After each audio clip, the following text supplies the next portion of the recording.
Purple Daily is daily Vikings entertainment. We just want the Vikings to win a Super Bowl before we die. I will ride with this group. Seriously, man. Please. And away we go. All right, Vikings Vent Line every weekend here on the Purple Daily YouTube channel and podcast feed. We are less than 2 months away from the regular season opener in Chicago on Monday Night Football, so we're getting closer and closer to the regular season. Vikings Vent Line is one of our most favorite things we do here at Score North, if not the best thing we do. After every Vikings game, we like to welcome on as many fans as possible to talk about the game. During the offseason, I still like to host an edition with fans to just get their thoughts on the upcoming season, the offseason. So if you have thoughts on this year's Vikings team and you'd like to be on this episode, an episode like this is a place for you for Vikings fans, hit me up. It's vikingsventline@gmail.com. Would love to hear from you. Shoot me a note. I'll schedule you up. We do these every weekend here at Purple Daily. So thank you to everyone who has come on before. And again, if you'd like to come on a future episode, it's vikingsventline@gmail.com. Ventline is powered by our friends at Standard Heating. So Standard Heating and Air Conditioning, they're going to make life a lot easier for you, especially in the summertime months with the weather kind of fluctuating from way too hot to a little breezy, and you want to make sure everything is in ship shape. You don't want that air conditioner going out at the worst possible time. And obviously, we don't like talking about fall when it's the middle of summertime in Minnesota, but you got to make sure your furnace is in good shape too. They'll handle both those things for you. So go to Standard Heating. Tell them that Purple Daily sent you. They want to make your life easier as possible too, with texting, emailing, calling them on the phone, however you want to do it. They're gonna go above and beyond to make that happen. So go contact Standard Heating and tell them that Purple Daily sent you. All right, let's get our guys Mike and Joe in here on Vikings Vent Line. Joe, you're in Colorado, but grew up in Minnesota, I take it. Is that correct? Yeah, I'm a Owatonna native, St. Okay. Cloud State alum, and moved out to Colorado right after college. Yeah, go Huskies. Love that. Love to hear that. Mike, how about you? Are you in Minnesota? You somewhere else? Where are you at, man? I'm actually in Mississippi now. Born and raised in Minnesota, kind of around the Monticello area. Yeah. And then we have a family farm and cabin in that St. Cloud or Cold Spring area. So between Cold Spring and Monticello is where I grew up, spent most of my time. Wow, so we got 3 St. Cloud, Central Minnesota connections here on Vikings Vent Line. I love to hear it. What led you down to Mississippi, Mike? Dex, the job I work in with the organization. Okay. I move states a lot, so this will be the 4th state I've lived in since I left Minnesota. So, just to answer your question, just work. So I gotta imagine like you're in the heart of like Ole Miss fans and whatnot too. Is that probably where the most legionly of football fans falls, Mississippi State or Ole Miss and stuff? And then here you are as a Vikings fan. Is it tough to find other Vikings fans around you? Or I know there's Vikings fans all over the place. So have you found any other Vikings fans down there? There actually is a guy in our neighborhood. We haven't watched the games yet together, but he's from St. Joseph. And I found that out a few months ago. So I'm going to definitely be giving him the invite. But you're right, Dex. It's about 50-50 with Ole Miss and Mississippi State. And then obviously Mississippi not having an NFL team, it's mostly all Saints fans. Yeah, makes sense. Which they're not going to have anything to talk about this year. So we're going to be watching Vikings games for sure in the neighborhood. That's right. Convert them all. Well, hey, let's start this one here on Vikings Vent Line. Joe, I'll go over to you. Which Vikings players have the most to prove this season to you? You know, obviously McCarthy, we know we want to see what we have there, but who are some other players in your mind, including JJ, that you'd like to see prove it, I guess, this season? Well, I think you're exactly right. JJ's the easy one. I think the other easy one is Dallas Turner. I'm stoked to see what he can do. His skill set's incredible, and I think that having a whole year in Flo's system, and we'll be able to see what he can really do. And then the CB room as a whole, I think, has a lot to prove. In fact, the DB room, because Theo Jackson and what he's going to do at safety is a big deal. Everybody in the office, everybody at the TCO seems to believe in him. So it's really just on him to get out there and do it. Yeah, the defensive back room is a little. I guess there's question marks there. You could say that for sure. And Dallas Turner, I feel like every time I was talking about this with Mackie and Judd this weekend too. I feel like every time I have Vikings Vent Line fans on and I kind of ask them a question that's similar to this, Dallas Turner seems to be like the top answer. Obviously, we want to know what McCarthy does, but people are really bullish. And I don't think it's not like they're worried that Dallas Turner is not going to be a hit for the Vikings or isn't going to be a contributor. They're excited and they're optimistic that he has maybe a little bit more room for playing time. So that one has come up a ton. Mike, how about you, though? Other players that you want to see it prove it this year for the Vikings? I do, absolutely. I got 3 names for you. Michael Juergens, Walter Rouse, Levi Drake Rodriguez. Okay. All picked up in the 2024 draft. They've had a year in both the offensive scheme and the defensive scheme with Levi Drake Rodriguez. Here's my biggest concern is we keep filling holes with free agency and other acquisitions that cost money. We have draft picks for a reason. They're cheap, and they need to produce. And I know that Kwesi has not been super great with his draft experience, but we need some of these younger guys to really step up and make some momentum as far as the depth chart moving up. I really, really hope that in a perfect world, all these guys have a great mini camp and can actually fill, what's needed when inevitably injuries happen. So I would like these guys to move up to somewhat a little higher Jag status, and be able to fill that role if one of our veterans go down. Yeah, they, outside of, McCarthy and Turner are first round picks, they need them to contribute. They haven't had a lot of those late round guys, come up and be better than Jags, if not even being a Jag, being even worse than that. And eventually you have like these dart throws, right? With those later round picks, you're going to hopefully hit a bullseye, maybe hit a triple 20 every once in a while, but they're dart throws, not everything's going to be perfect. But yeah, it's time for a Juergens, or it's time for someone in the back end of their draft picks to step up and be a contributor. Obviously, they rebuilt this offensive line in free agency, and God willing, Ryan Kelly and Will Fries stay healthy, and that includes Darrisaw and O'Neal too. But they also need one of these 2 dudes to step up and hopefully contribute. Because the Kwesi's drafts have obviously been probably more mixed results than obviously sure things. So it's time for one of those 2 dudes, obviously, to make a big impact. Joe, what are some missing, or that's like a weakest link? I know you mentioned cornerbacks. Is there just like a style of football maybe that the Vikings aren't playing that you'd like to see them play? Is there things about Kevin O'Connell that, even though we really like him, are there areas you'd like to see him improve on? What's kind of missing in your mind with this year's Vikings team? Well, I mean, I'll tell you, honestly, I think this is the most excited I've been with the team going into a year, maybe since 2009. We seem to have all the places or everything figured out. Even that CB room, I'm actually really excited with the defensive pressure we're going to be able to put on quarterbacks.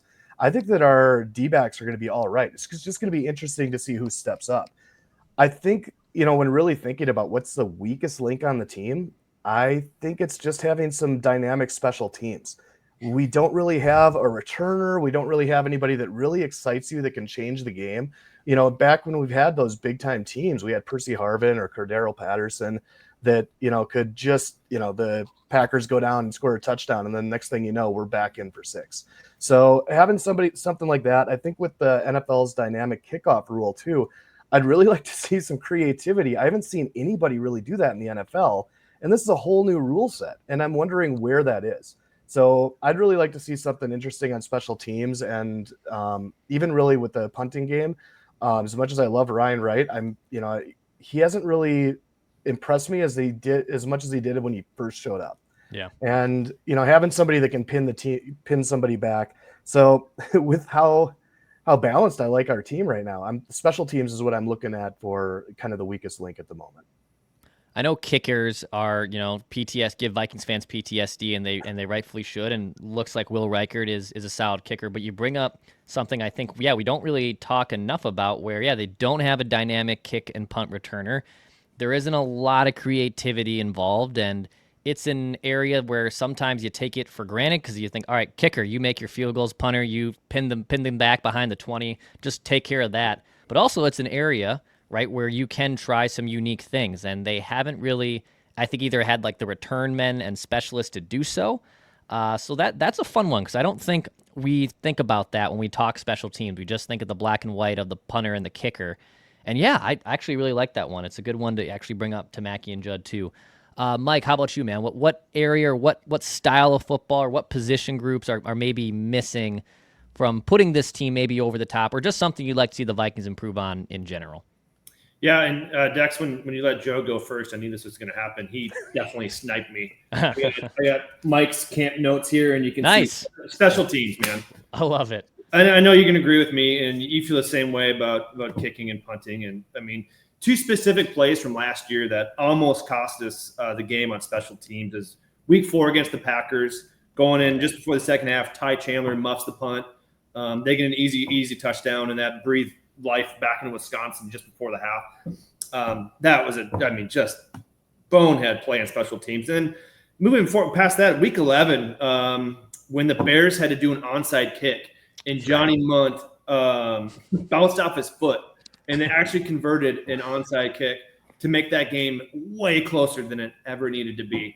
So that's my biggest complaint is Matt Daniels, get it together, and let's just have, somewhere adequate or above adequate play out of special teams to not make every special teams event make me want to, sit there in anticipation something bad's going to happen. Yeah, and that's where Judd makes fun of me sometimes with Brandon Powell. But what happened with the Packers situation, I was like, see, this is why I get maybe nervous when I shouldn't, but because he muffed one, right. and I think that was that technically Naylor was the one that actually muffed the Packers. Oh, that's right. Because Powell was out. Okay. But man, just to our general point of having just a sound special teams or having a special teams playmaker. You don't have to have Naylor out there. You don't have to have him doing something you probably shouldn't be doing. But yeah, I need something a little bit, either consistency is probably the floor of what you want, and then can you get something that we haven't seen the Vikings get out of their special teams? On top of please, Will Reichard, make your damn kicks, make your extra points. Right. Please don't make us sweat when we don't have to, even though that's kind of been the history of Vikings kickers. But there's a side of this too to Matt Daniels too that he definitely has to improve. So I think us even going in unison there on the special teams thing is a good thing for them to certainly improve on. Joe, which teams the NFC would you say right now are better than the Vikings? Is it a short list? Is there a couple teams? How many teams are right now better than the Vikings? All right, for me, this is going to be kind of maybe a little bit homerish, but for me, it's the Eagles and end of list. I know a lot of people are still very much on the Lions, and the Lions have done everything to prove that they deserve to be considered better than the Vikings, but no team other than the Eagles can match our continuity with our coaching staff and our schemes and what we're working on and our roster. I'm a big believer in games are won in the trenches, and the biggest problem I've had has been our interior offensive and defensive line, and that's exactly what we addressed this offseason. So I think that our team's coming in with guns blazing. And, the Lions, they lost Zeitler, they lost Ragnow, they lost both coordinators. Aiden Hutchinson's coming back, which is great for them, but he's coming back off of an injury. I think that we're going to come in like gangbusters and just roll over them. And after that, you got the Commanders and the Rams are really interesting, but both of them have plenty of holes where we don't. I think that they're both solid teams, and the Packers are honestly, they're paper tigers. I really like pointing out that they have like 7 number 2 and 3 wide receivers. Yeah. They don't have a number 1. They don't, their offense is really, LaFleur is a great tactician. But I'll take our offense over theirs every day, and our defense I'd take over theirs as well. Yeah, it feels like, and it's the depth there, and which depth is very important. But yeah, it's like a baseball team that has a bunch of number 3 starters, right? Like, okay, there's depth there, and you can get to 5 or 6 innings, but no one's really going to be the stopper of that group. That's kind of the same thing there with the Packers wideouts. Yeah, I Eagles for sure. You got to give them the benefit of the doubt. I guess Lions for right now, and especially because they kind of have the Vikings number, right? I mean, even the last 2 years, they've really kind of stuck it to the Vikings. And then it's a hodgepodge of random other teams. And I feel like that's in unison. I don't think that's like a homerish take, even from our side or from Vikings fans' side. I think between the third, and if you were to rank the third and the 6th best team in the NFC right now, I don't think that there's a perfect order for it to be. You could make a case for, all the playoff teams. So 7 playoff teams in the NFC. You could make a case that they could be seeded 2 through 7, and you wouldn't be surprised how the chips fell, basically. So, yeah, it's a jumbled mess. Mike, did Joe steal all your thunder there? Did he take all your picks too, or do you have some other He did teams? not. Thank goodness. I definitely agree with him. Obviously, Eagles are going to be a team that's going to be tough as always. What did they when they decimated us in 2018 on the NFC Championship? Since 18 to now, I think they've only missed the playoffs one time. So I mean, they're just a good team that's well run. And I was a little bummed when the tush push did not get banned. I was hoping it would, because that team definitely has that play down and they use it a lot and they use it to their advantage. One team that we didn't talk about yet that I think is going to be sneaky good again is going to be the Commanders. As long as Jaden Daniels doesn't have that sophomore slump like we've seen, historically, they're going to be good. They beat the Lions in the divisional round. And also don't forget that prior to, obviously the Commanders lost to the Eagles, but prior to that, the Commanders beat the Eagles in the regular season. Mm-hmm. So, they have a lot of components there. And I'm obviously not a Commander fan, so I don't know what they did this offseason or if they lost anybody or what. But they're a similar team. They're going to be tough, and we have to play them this year. So, Jaden Daniels, maybe not taking a step back would be dangerous and a problem for the NFC. We've seen a lot of quarterbacks, especially with this era of Mahomes and Burrow and Allen. A lot of those guys even took off in a bigger step in years two. So, Daniels, like Mahomes, stepped in as a starter. Basically, I know Mahomes was a second year and Daniels was a rookie, and they go to basically their conference title games.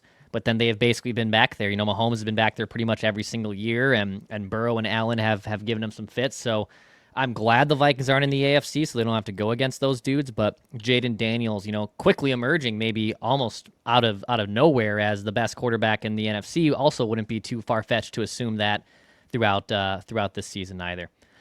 Joe, any other final takes, any other hot takes, any other thoughts on the Vikings? Any shout-outs here too on Vent Line? The floor is yours. Yeah, my hot take with the Vikings is, again, very homerish. I think this is the best team we've had for quite some time. I am jacked for the McCarthy era to begin. I liked everything about him. He was my favorite quarterback going into that draft, along with Jaden Daniels, who, I think he's great. I just don't think that they have the full team around him. I think he is dangerous, though.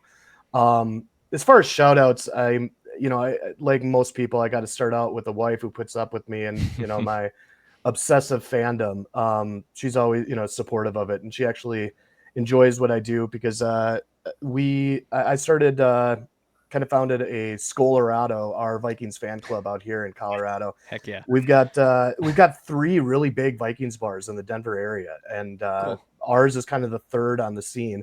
But our owner, Casey's from Duluth, and awesome host, and we get about 75 to 100 people for every game, and we got people from Minnesota who find us online. We're an official Vikings fan club, so the Minnesota Vikings have been awesome and super supportive of fan clubs. I listen to you guys a lot. You have a lot of out of state people.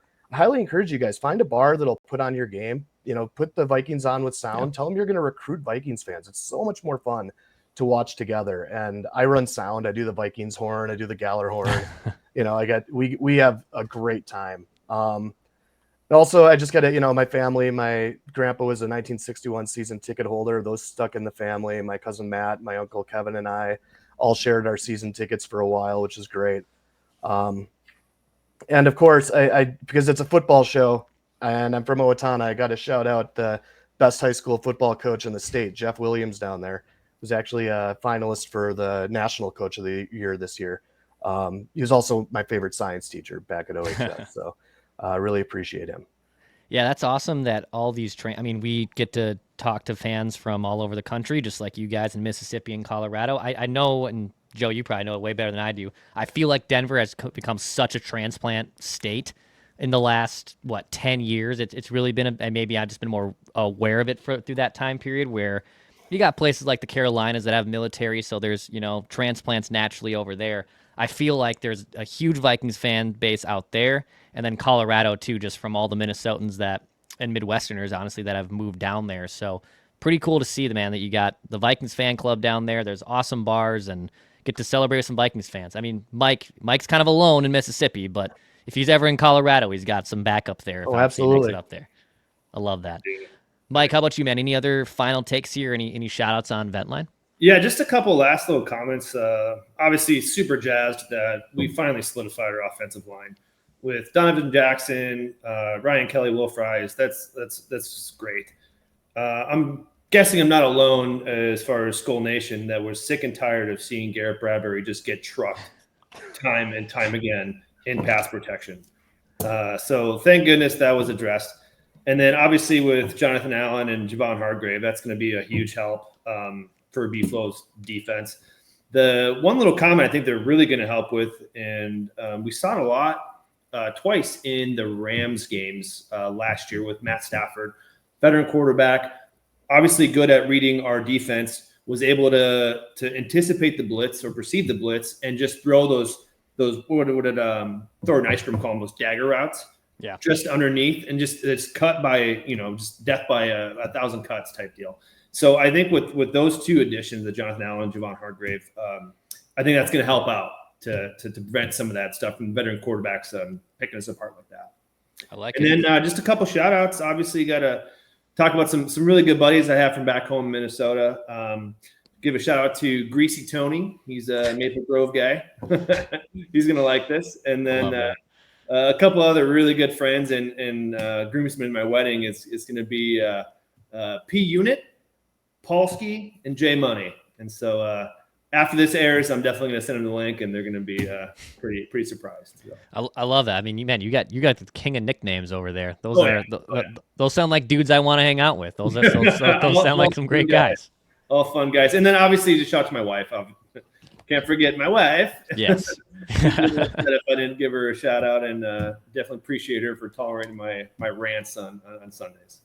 Well, guys, awesome stuff here on Vikings Vent Line. Appreciate you guys making your debut. Hit me up, hit us up during the regular season. We'd love to hear from you. I mean, Joe, especially if you're at that bar and you want to get the bar on Vent Line, we can do our best to make that happen, man.